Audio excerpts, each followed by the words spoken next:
엄마 사실 소영이랑 다시 연락하고 있어요. 뭐? 왜 서류가 뭐 잘못이라도 된 거야?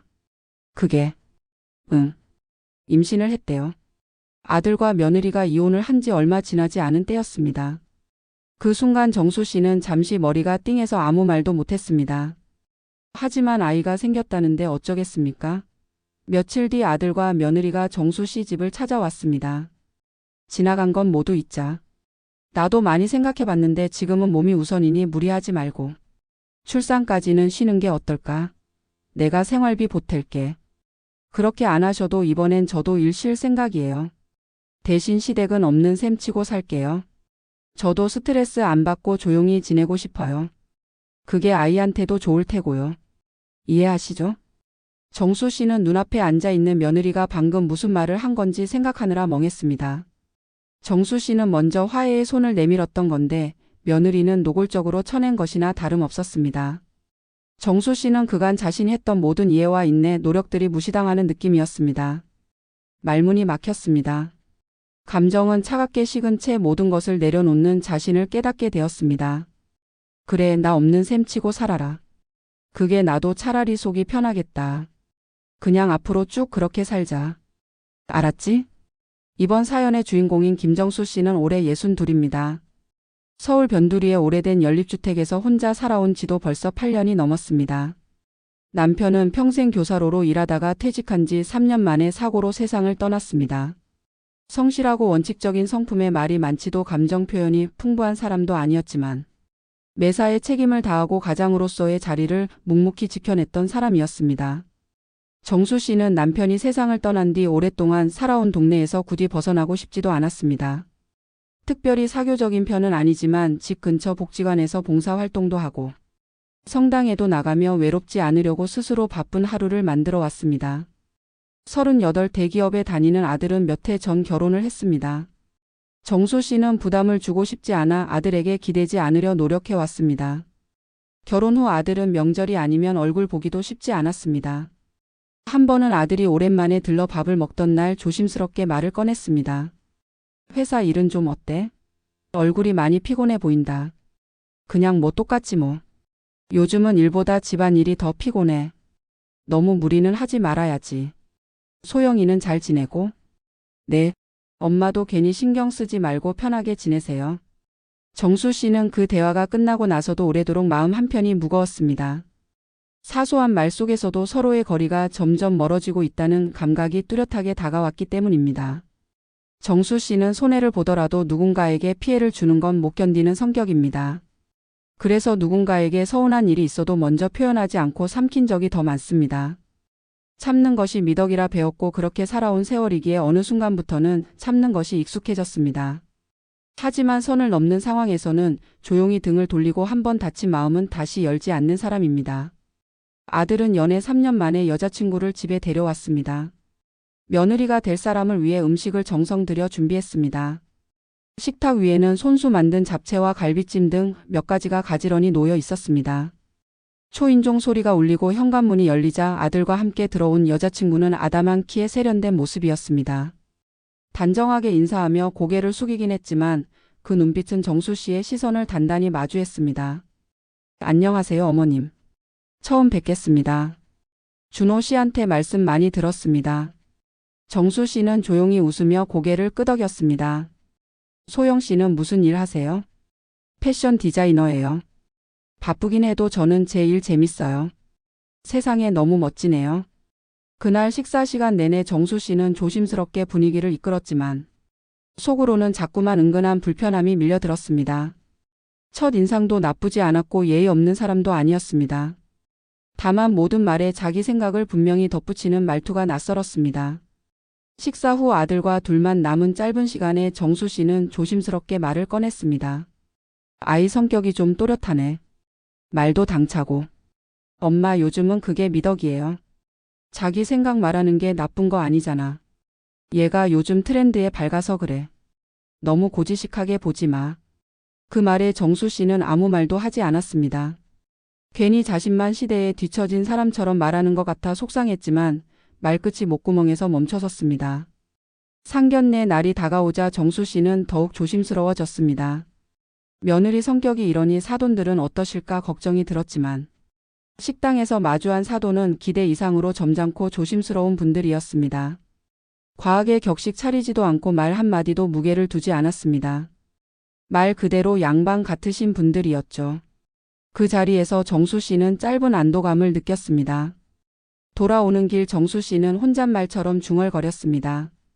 이런 부모 밑에서 잘 자란 아이라면 며느리도 시간이 지나면 좀 달라지겠지 하고 말이죠. 이후로 정수 씨는 더욱 조심하며 며느리와의 관계는 최대한 부드럽게 유지하려 했습니다. 요즘은 시댁 간섭 싫어한다지 나는 적당히 거리 두면서 해줄 건 해줘야지라는 생각이 마음 한편에 자리 잡고 있었습니다.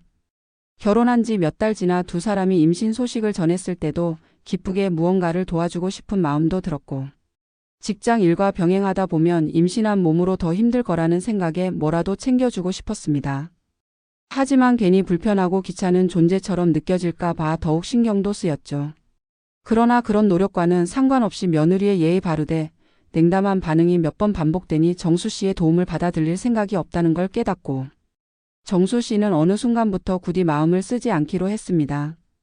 괜한 정이 오히려 부담일 수 있다는 생각이 들었기 때문입니다.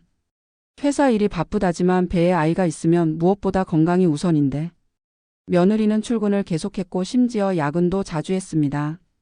정수 씨는 마음이 쓰였지만 그렇다고 직접적으로 말한 것은 아닙니다. 아들에게 은근슬쩍 얘기를 꺼내본 정도였습니다. 애 아빠이자 남편인 아들의 말은 좀 귀 기울여 듣지 않을까 싶었죠. 하지만 아들도 자신이 알아서 할 거라고 대답했고 불안한 마음을 속으로만 사귀고 있었습니다. 그러다가 정수 씨는 며느리에게 직접 말하지 않고 대신 뒷바라지를 하기로 했습니다. 반찬을 조금씩 만들어 가져다 주고 밀린 집안일을 대신 해주는 정도였습니다. 그리고 그마저도 밑반찬을 준비해도 줄게보다는 먹고 싶으면 말해라는 말로 전달했고 며느리가 검진 때문에 병원에 가야 한다는 날에는 내가 괜찮으면이라는 단서를 붙여서 병원 같이 가 줄까 묻는 식으로 며느리의 의사를 먼저 물었고요. 하지만 그런 노력에도 며느리는 일에 대한 욕심을 내려놓지 못했죠. 그러던 어느 날 아들이 전화로 며느리가 유산했다는 소식을 알려왔습니다. 숨이 턱 막히고 머릿속은 멍해지며 얼마 전까지만 해도 조심스러웠던 모든 순간이 한꺼번에 떠올랐습니다. 임신한 몸으로도 밤낮 없이 일하던 며느리의 모습. 피곤한 기색을 감추지 못하고 집안에 들어서던 날들. 그럼에도 말없이 뒷바라지를 하던 자신의 모습이 파노라마처럼 스쳐 지나갔습니다. 불안감이 결국 현실이 되어 버렸다는 사실이 믿기지 않았습니다. 그러면서 며느리에 대한 걱정이 먼저 밀려왔습니다. 하지만 며느리는 며칠이 지나도록 그 어떤 연락도 오지 않았습니다. 한 달쯤 지났을 무렵 아들과 며느리가 함께 찾아왔는데 그 자리는 불편한 정적 속에서 시작되었고 이내 며느리가 울먹이며 말을 꺼냈습니다. 어머님이 반찬 갖다 주시면서 문도 안 두드리고 들어오시는 게 너무 스트레스였어요. 그때마다 깜짝 놀라서 잠도 못 자고 제가 그것 때문에 예민해졌던 거예요. 정수 씨는 귀를 의심했습니다. 문을 안 두드린 적이 없었고 항상 전화를 하고 허락을 받은 뒤에야 문 앞에 섰습니다. 심지어 작은 소리로도 조심히 불러본 후에야 손잡이를 잡았습니다. 순간 얼굴이 화끈하게 달아올랐습니다. 억울하고 분한 감정이 밀려왔지만 입에서는 아무 말도 나오지 않았습니다. 정수 씨는 그날 밤 불이 꺼진 방 안에서 조용히 앉아 있었습니다. 나는 진심으로 도움을 주었을 뿐이었는데 어째서 이런 이야기를 들어야 하는 건지 이해할 수 없었습니다. 돌아보아도 무리해서 일한 탓이 컸다고 느껴졌는데도 모든 책임이 자신에게로 향하는 분위기였습니다. 며느리는 그날 이후로 더욱 날카로워졌습니다. 아들과의 사이도 점점 멀어졌고 결국 부부는 갈등 끝에 별거를 시작했고 얼마 후 이혼을 하게 되었습니다. 그때부터 정수 씨는 자신이 뭔가 잘못한 건 아닌지 계속 돌아보게 되었습니다. 도와준 게 그렇게 불편했나? 자책과 의문이 얽혀 마음을 무겁게 눌렀습니다. 나는 그렇게까지 조심했고 오히려 불편할까 싶어 일부러 선을 지켜가며 행동했는데 왜 이런 억울한 소리를 들어야 하는가? 누구에게 하소연할 수도 없고 누가 알아줄 수도 없는 이 억울함은 점점 분노로 바뀌었습니다. 그렇게 아들과 며느리가 이혼 후 얼마 지나지 않아 어느 날 정수 씨는 혼자 조용히 지내며 마음을 내려놓는 중이었습니다. 전화벨이 울렸고 아들이었습니다. 목소리는 조심스러웠고 첫 마디부터 수상했습니다. 엄마 잠깐 얘기 좀 할 수 있어? 아들은 뜸을 들이다 말을 열었습니다. 사실 소영이랑 다시 연락하고 있어요. 뭐? 왜? 그게, 응, 임신을 했대. 그 순간 정수 씨는 잠시 놀라서 아무 말도 못했습니다. 너희 별거하고 있었잖아. 그러고 이혼한 지가 얼마나 됐다고 이제 와서 그러냐? 아들은 애써 태어난 척 말했습니다. 며느리는 아이를 낳겠다는 입장이라고 양육비를 달라고 했다더군요. 그래서 같이 얘기를 해봤는데 그냥 다시 잘해보려고요. 이혼한 것도 애 유산한 것 때문에 시작된 거였고 애가 다시 생겼으니 재시작할 기회 아닌가 싶어요. 아무래도 아버지 없는 아이로 키우게 할 순 없잖아. 엄마 좀 이해해줘. 괜히 정수 씨만 자책을 하다 못해 다시 원망을 쌓고 있을 때 두 사람은 어느새 아이를 핑계로 또다시 가족이 되겠다는 결정을 했다니 정수 씨는 허탈했습니다. 도대체 그간의 상처는 무엇이었는지 그 일을 다 겪고도 왜 지금 다시 그 자리로 돌아가야 하는지 이해할 수 없었습니다. 아들과 며느리의 결정이 황당하기도 하고 남들이 보기에 우스워 보일 일이긴 했지만 아이가 생겼다는데 어쩌겠습니까? 할 말이 없어진 정수 씨는 입을 다물었고 결국 이렇게 말했습니다. 그럼 손주를 위해서라도 소영이랑 내 사이에서도 허심탄회하게 대화는 해야지. 그러나 그 말은 정수 씨가 내놓을 수 있는 최선의 말일 뿐 진심이 담긴 동의는 아니었습니다. 마음속에선 날이 바짝 서 있었습니다. 다시 시작하겠다면서도 상처 준 일에는 아무도 책임지지 않았고 억울했던 기억은 누구의 말에서도 사라져 있었습니다. 며칠 뒤 아들과 며느리는 다시 정수 씨 집을 찾았습니다. 집안은 말 한마디 없이 어색한 기운으로 가득 찼습니다. 정수 씨는 차를 내어주며 자리에 앉았습니다. 묵직한 침묵이 한참 흐른 뒤 정수 씨가 먼저 말을 꺼냈습니다. 지나간 건 모두 잊자. 나도 많이 생각해봤는데 지금은 몸이 우선이니 무리하지 말고 출산까지는 쉬는 게 어떨까? 내가 생활비 보탤게. 이 말은 정수 씨가 그간 품어온 오해와 불신을 내려놓고 아이를 중심으로 다시 관계를 회복하려는 조심스러운 손 내밀기였습니다. 억울한 일 많았고 상처도 생겼지만 그래도 생명을 품은 사람에게는 도움이 되고 싶었습니다. 그 말을 준비하기까지 몇 날 며칠을 고민했는지 모릅니다. 그렇게 안 하셔도 이번엔 저도 일 쉴 생각이에요. 대신 시댁은 없는 셈 치고 살게요. 저도 스트레스 안 받고 조용히 지내고 싶어요. 그게 아이한테도 좋을 테고요. 이해하시죠? 정수 씨는 눈앞에 앉아있는 며느리가 방금 무슨 말을 한 건지 생각하느라 멍했습니다. 정수 씨는 먼저 화해의 손을 내밀었던 건데 며느리는 노골적으로 쳐낸 것이나 다름없었습니다. 그래, 나 없는 셈 치고 살아라. 그게 나도 차라리 속이 편하겠다. 그냥 앞으로 쭉 그렇게 살자. 알았지? 그 말은 선언이자 단절이었습니다. 갑작스러운 대응에 아들이 놀라 황급히 끼어들었습니다. 얼굴에는 당황이 가득했고 말은 자꾸 겹치며 어지럽게 흘렀습니다. 엄마, 소영이가 그런 뜻으로 말한 게 아니라니까. 그냥 좀 조심해서 지냈자는 의미였던 거야. 임신한 동안만요. 서로 스트레스 안 받게. 정수 씨는 아들을 똑바로 바라보았습니다. 그 시선에는 흔들림이 없었습니다. 억울했던 지난 시간들이 머릿속에서 정리되듯 떠올랐고 더 이상 미뤄둘 이유도 없다고 느꼈습니다. 말리지 마라. 내가 더 말하고 싶은데 저 뱃속에 있는 게 내 손주라서 내가 입 다물고 있는 거야. 그렇지만 이제는 정말 아니다. 얘랑 나는 서로 얼굴 안 보고 사는 게 맞는 것 같아. 나도 이제는 제 눈치 보면서 전전긍긍 안 하련다. 그 말에 며느리는 말없이 정수 씨를 쳐다보며 미동조차 하지 않았습니다. 방 안은 다시 정적에 잠겼고 아들은 더 이상 어떤 말도 하지 못했습니다. 정수 씨는 더 말할 필요도 들을 이유도 없다고 생각해 두 사람을 곧장 집에서 내보냈죠. 그날 정수 씨는 냉정했습니다. 하지만 그 냉정함 속에는 단단한 결심이 있었습니다. 무리한 말을 견디는 것도 억울함을 반복해서 감추는 것도 이제는 그만두기로 했습니다. 그날 이후 정수 씨는 아들의 전화도 며칠간 받지 않았습니다. 몇 번 울린 초인종에도 문을 열지 않았습니다. 며느리에게서는 단 한 통의 연락도 오지 않았습니다. 그러니 정수 씨도 차라리 마음이 후련하더군요. 그때부터 진짜 없는 셈치고 살기로 마음을 굳힐 수 있었습니다. 혼인신고를 다시 하든 아이를 낳든 말든 이제 정수 씨가 신경 쓸 일이 아니었습니다. 정수 씨는 말 그대로 없는 셈하고 살았습니다.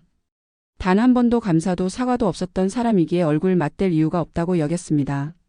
억울했던 말, 견뎌야 했던 모욕, 그 모든 것들이 여전히 가슴 어딘가에 남아 있었기 때문입니다. 몇 달이 지나 아들을 통해 출산 소식을 전해 들었습니다. 정수 씨는 반응하지 않았습니다. 축하의 말도 질문도 하지 않았습니다. 말하고 싶지 않아서가 아니라 아무 감정이 떠오르지 않았기 때문입니다. 손주가 태어났다는 사실조차 형식적인 소식처럼 스쳐 지나갔고 그로 인해 특별히 흔들리지도 않았습니다. 그만큼 마음을 오래전부터 내려놓았다는 의미였습니다. 그러고 보니 며느리는 결국 친정 도움을 받아 출산을 했다고 했습니다. 손주가 태어났다는 사실도 이상할 만큼 멀게 느껴졌습니다.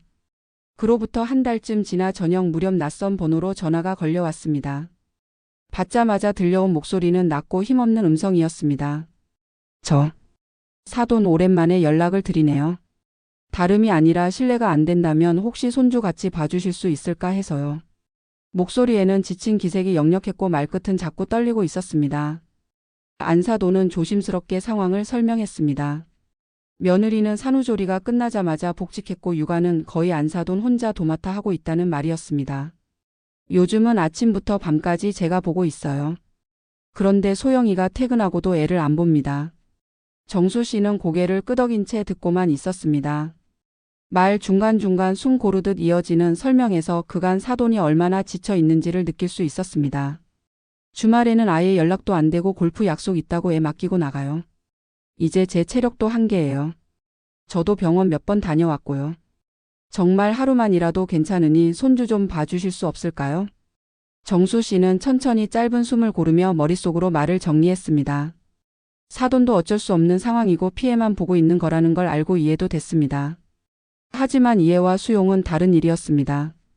사돈 참 많이 힘드셨겠어요. 그 마음 이해 못하는 건 아닙니다. 네, 제가 이렇게 말씀드리는 것도 사실 많이 고민했어요. 이해해 주셔서 감사해요.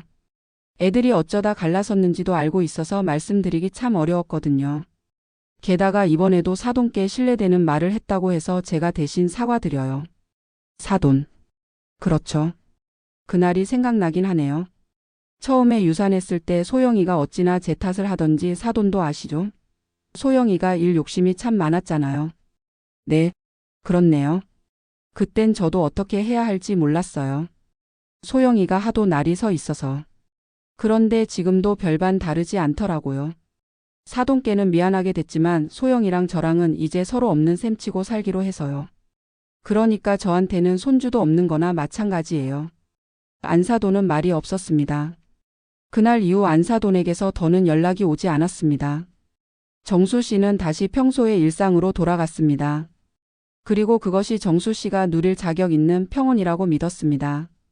며칠 후 정수 씨 집에 아들과 며느리가 찾아왔습니다. 예고 없이 이루어진 방문에 정수 씨는 당황했고 무거운 공기와 침묵은 어색하게 길어졌습니다. 며느리는 예전과는 달리 도도하던 말투는 자취를 감췄고 눈가는 깊게 파였으며 입술 끝은 마른 채 간신히 일자 모양을 유지하고 있었습니다. 세 사람은 거실에 마주 앉았습니다. 묵직한 정적이 흐른 뒤 먼저 입을 연 것은 며느리였습니다. 어머님, 그때 제가 했던 말 너무 심했죠. 죄송했어요. 그땐 제가 너무 예민해서 그랬어요. 솔직히 정신이 없었어요. 말도 제대로 생각 안 하고. 그냥 지금도 죄송하다는 말밖에 안 떠올라요. 정수 씨는 말없이 며느리의 얼굴을 바라보았습니다. 말투는 분명 낮고 조심스러웠지만 그 속에 담긴 진심의 무게는 정수 씨에게 닿지 않았습니다. 사과라기보다는 상황을 수습하려는 해명처럼 느껴졌습니다. 평소에는 그렇게 말을 잘하면서 왜 사과할 때는 말을 못한다고 할까요? 이해가 되지 않았습니다. 잠시 머뭇거리던 며느리가 다시 입을 열었습니다. 지금 상황이 너무 힘들어요. 친정 엄마가 내려가시고 나서 저희 진짜 아무도 도와줄 사람이 없어요. 혹시라도 어머님이 조금만 애 좀 봐주실 수 있을까 해서요. 정수 씨는 대답하지 않았습니다. 옆자리에 앉아있던 아들이 며느리 쪽을 한번 쳐다보다가 조심스럽게 말을 거들었습니다. 엄마, 장모님이 지난주에 고향 내려가셨어. 이제 도저히 못하겠다고 하시더라. 소영이도 일 그만두긴 어려운 상황이고 애도 아직 너무 어리잖아요. 부탁 좀 들어줘요. 정수 씨 머릿속에선 지난날의 장면들이 하나씩 떠올랐습니다. 반찬을 들고 갔을 때의 싸늘한 반응, 문도 안 두드렸다고 억울한 누명을 씌우던 말, 시댁은 없는 셈 치겠다는 선언까지. 모든 기억이 가슴 한복판을 누르듯 올라왔습니다. 그 무게는 단순한 감정이 아닌 관계 자체를 끊어낸 결정의 무게였습니다. 정수 씨는 천천히 아주 조용한 목소리로 입을 열었습니다. 예, 준호야, 이분은 누구시니? 그 순간 공기가 얼어붙는 듯 했습니다. 며느리는 입을 다문 채 고개를 떨구었고 아들은 어이없다는 듯한 표정을 지었습니다. 엄마, 지금 그게 무슨 말이야? 장난도 아니고. 좀 너무하잖아. 그냥 한 번만 도와줘, 제발. 정수 씨는 잠시 눈을 감았다 떴습니다. 너한테는 내 아내고 내 아이겠지만 나는 이제 아무 관계 없다고 몇 번을 말했니? 너희 마음대로 인연을 끊어놓고 이제 다시 있자고? 지금 이게 사람이 할 짓이냐? 말을 잃은 아들은 고개를 돌리며 한숨을 쉬었고 며느리는 울음을 터뜨렸습니다. 그 울음은 격하지 않았고 오히려 오래 묵힌 체념처럼 작고 길게 흘렀습니다. 정수 씨는 두 사람을 잠시 바라보다가 안방으로 들어가서 문을 닫지는 않았지만 대화는 더 이상 이어지지 않았습니다. 그날 이후 아들도 더 이상 설득을 하는 건 포기했는지 더 이상 며느리를 용서해 달라는 듯한 말은 하지 않았습니다. 가끔 혼자 찾아와 밥을 먹고 갔습니다. 정수 씨는 생각했습니다. 모든 것을 내려놓은 사람이 다시 품에 무엇을 담을 수는 없는 법이라고. 그렇게 지켜온 거리를 다시 허무는 건 단순한 용기가 아니라 또 다른 상처의 시작이라는 걸 잘 알고 있었습니다. 이제는 분노도 슬픔도 연민도 남지 않았습니다. 용서하지 않겠다는 다짐보다 다시 상처받지 않겠다는 결심이 더 강했습니다. 정수 씨에게 그들은 더 이상 가족도 원망의 대상도 아니었습니다. 그저 지나간 인연일 뿐이었습니다.